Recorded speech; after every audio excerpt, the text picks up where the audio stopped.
What's up, guys? Jason Dye here, back with another episode of commentating my own races.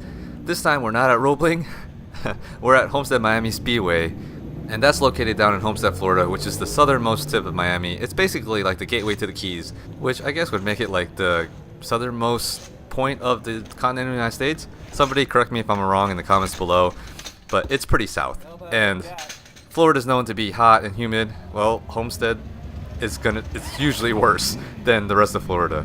This weekend did not disappoint. It was hot as hell out there.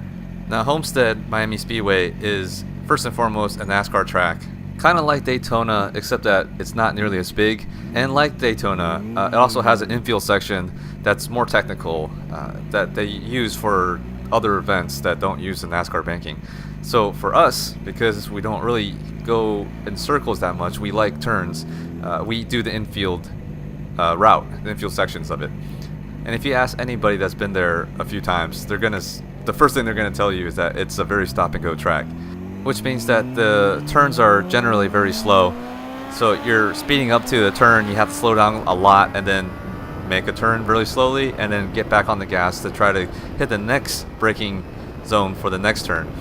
So there's some people like it, some people don't. A lot of people don't like it when they first start out because they started on tracks like Jennings and Roebling, which is a lot more flowing. Now me, I hated the track when I first came to it because it did not suit my style. I started at Jennings. That was like pretty much all I knew.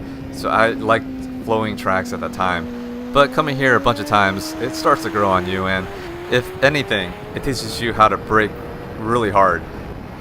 More so than a lot of other tracks across the country, maybe even across the world. Alright, so a few things to know as we're doing our sighting lap here. This is not my bike, and you're going to see that the vantage point is different because I didn't have the same mounting points as my bike does. My bike had an engine issue, which turned out to be like a blown piston.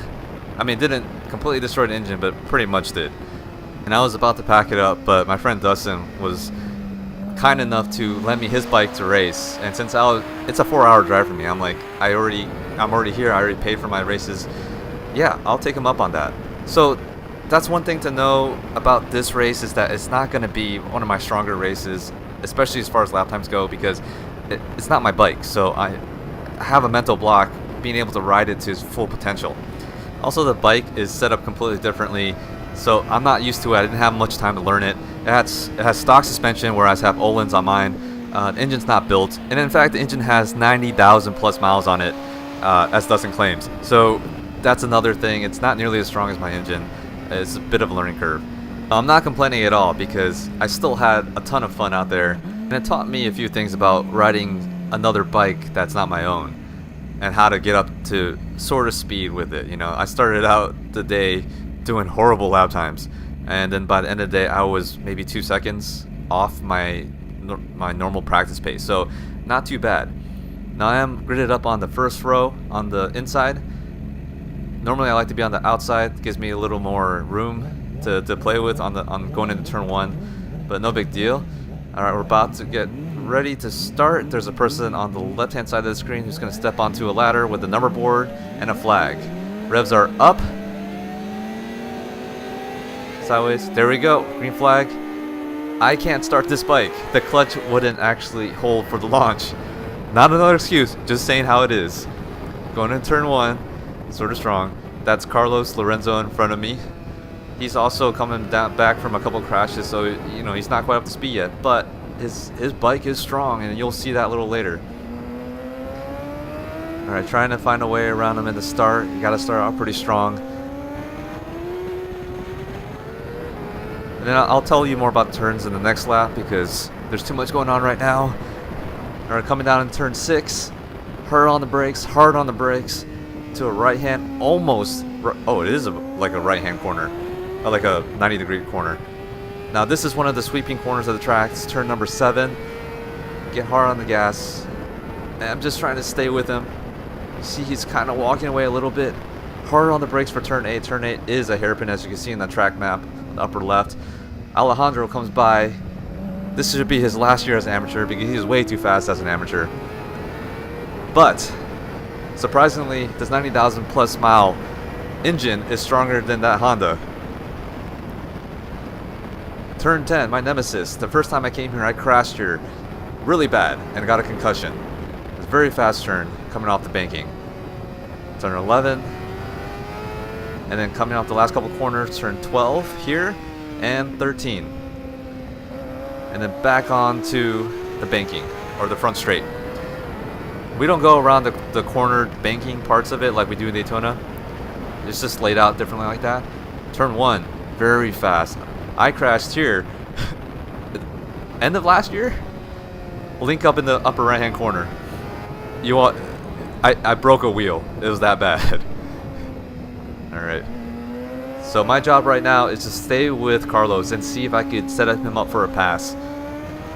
Because while his bike is stronger, and that actually does play to his advantage here at Homestead, because it is a stop and go track. The horsepower helps you get out the corners better. I, in general, am able to brake a little harder and carry more corner speed. Though corner speed doesn't matter as much, the little bit of corner speed that we do have does help a little bit in at least keeping my distance to him, not letting him get away. Alright, thinking that, can I get by him? Hard on the brakes. Oh no, I can't. Didn't want to really push it that hard and possibly low side into him. And this bike, like I said, still learning it, still not 100% confident in the bike itself. Not a problem with the bike, it's a problem with me. I'm going to turn 10. Oh, making a lot of speed there. Sometimes you could get on the gas here and pass him before this turn number 11.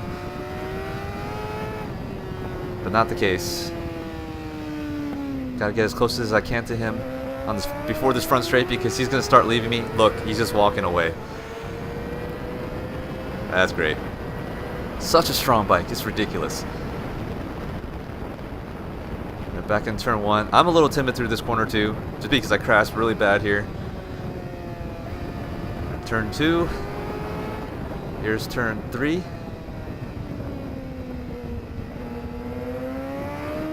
Turn 4. It's like a little mini, what do you call it, carousel?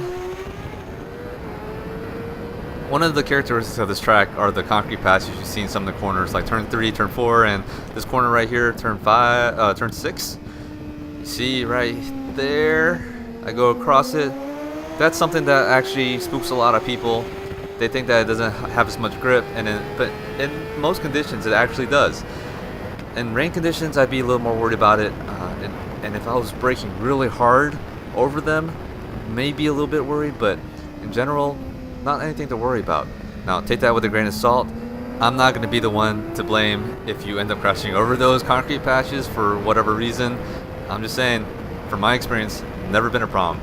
And a lot of people end up letting it get to their heads and just seriously hurting their pace. They're not going to be as fast because they're always trying to avoid it, and going, like, the lines are so tight through these concrete patches that there's almost no way to turn to be fast while completely 100% avoiding them.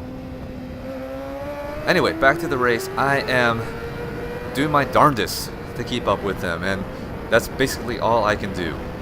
Some of the turns I'm running up on him, but it's not that easy to actually pass mid-corner. With this track, you have to pass on the brakes or on the exit.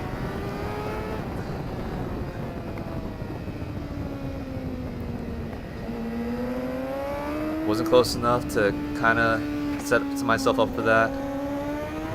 And then coming out here hard on the gas, I have no chance. And on the gas, this bike's so much stronger that it usually puts enough distance between me and him that I can't brake around him or can't outbrake him from that distance. Whoa! Alejandro shows me a wheel, then gets by. I actually kind of let him by a little bit. He shows me a wheel, hey, if you're gonna do that, go ahead, make it stick, and he did. He's riding pretty good. Up in the experts now. Well, he's not an expert yet, but he's in the expert pack at the moment. And actually, him getting by me messed me up a little bit. So now they're putting a little bit of a gap. So at the moment, trying to get that gap back.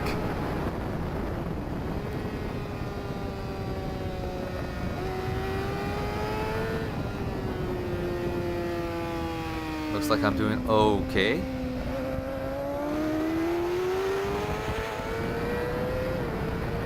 And not so okay on this front straight. Well, there's that accordion effect, so it looks like they're putting a gap on me in the front straight, but just because, you know, of our positions and where we start getting on the gas and everything, it looks like they're getting further, but they're not in general. But they actually might have in this case.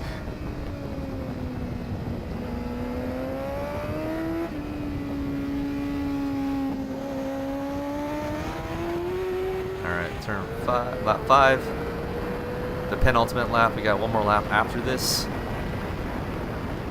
Alright, hard on the brakes, hard on the brakes. Still on the brakes a little bit, trailing, turning, off the brakes, back on the gas. Nearly ham-fisting it. Slight little roll off to turn in and then back on positive throttle. Not 100%, but a lot, you know, to try to gain speed through that corner. You do have to feel off of the rear, make sure you don't apply too much that you lose the rear and high-side it.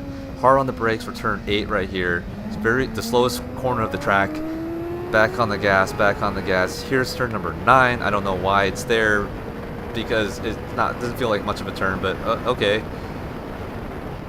Hard on the gas and then downshift, just tip it in. Downshift roll off, tip it in. Turn number 10. Hard back on the gas and then shut off. Down 2 gears. I do 2 gears to make this turn. Back hard on the gas, just shut off, turn for the chicane, and then back on the gas, back onto the front straight. Click in the 3rd, click in the 4th,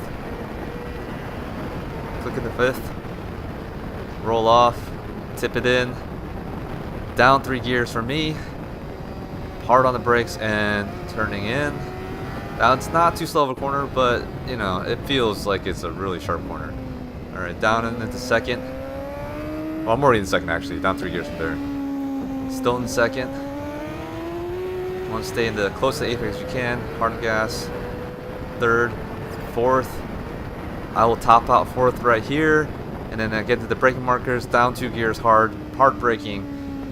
Tip in. Oh, Carlos went out wide. Opportunity? Not for me, but Alejandro took full advantage of that. He didn't have to be asked twice. He is gone. But now I'm right behind. This is my last chance. Hard on the brakes. Not close enough. Not feeling brave enough. Not with this bike to turn in. Alright, hard on the gas. Maybe I could get a drive. Nope. Nope. Bike is way too strong. Way too strong.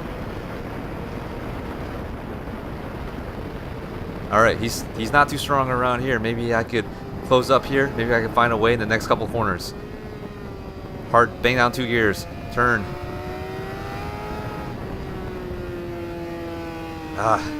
At this point, I mean, some people can make passes there. Me, not so much. I'm just not that brave. Back hard on the gas and stay as close as I can. And that's it. That was the race. So, you know, out of all the races that weekend, this was the most exciting. The other ones, people end up just leaving me, and maybe in the beginning there was a little bit of excitement, but then the rest of the race was kind of boring. So at least this one, I had this one to kind of show. I know you guys might have been kind of sick of the rolling races, which is unfortunate because the next few races that I'm going to be posting are going to be rolling races, but I promise they're going to be exciting. So be on the lookout for those next couple of weeks. I'm excited to put those out, and I'm excited for you guys to watch them. Oh, and yeah, there's going to be a new vlog coming out this Friday. If you're watching this some other time, then it doesn't matter to you. You'll see it in my video list. But a vlog of the rolling races with CCS. I think it's going to be good. I think it's going to be really good.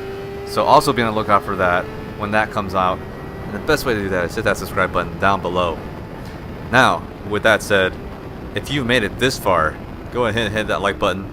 And I kind of want to also know your experiences with riding someone else's bike for a race or just on the track. What did you think? What were some of the issues that you had, or what did you like it? Was it better than what you had? Let me know in the comments below. Also, if you have any feedback about this series, anything I could be doing better, anything I could be doing better for you, also leave me a comment down below so I could do that for you in the next one. Maybe. As long as it makes sense, right? Anyway, with all that said, I will see you guys in the next one.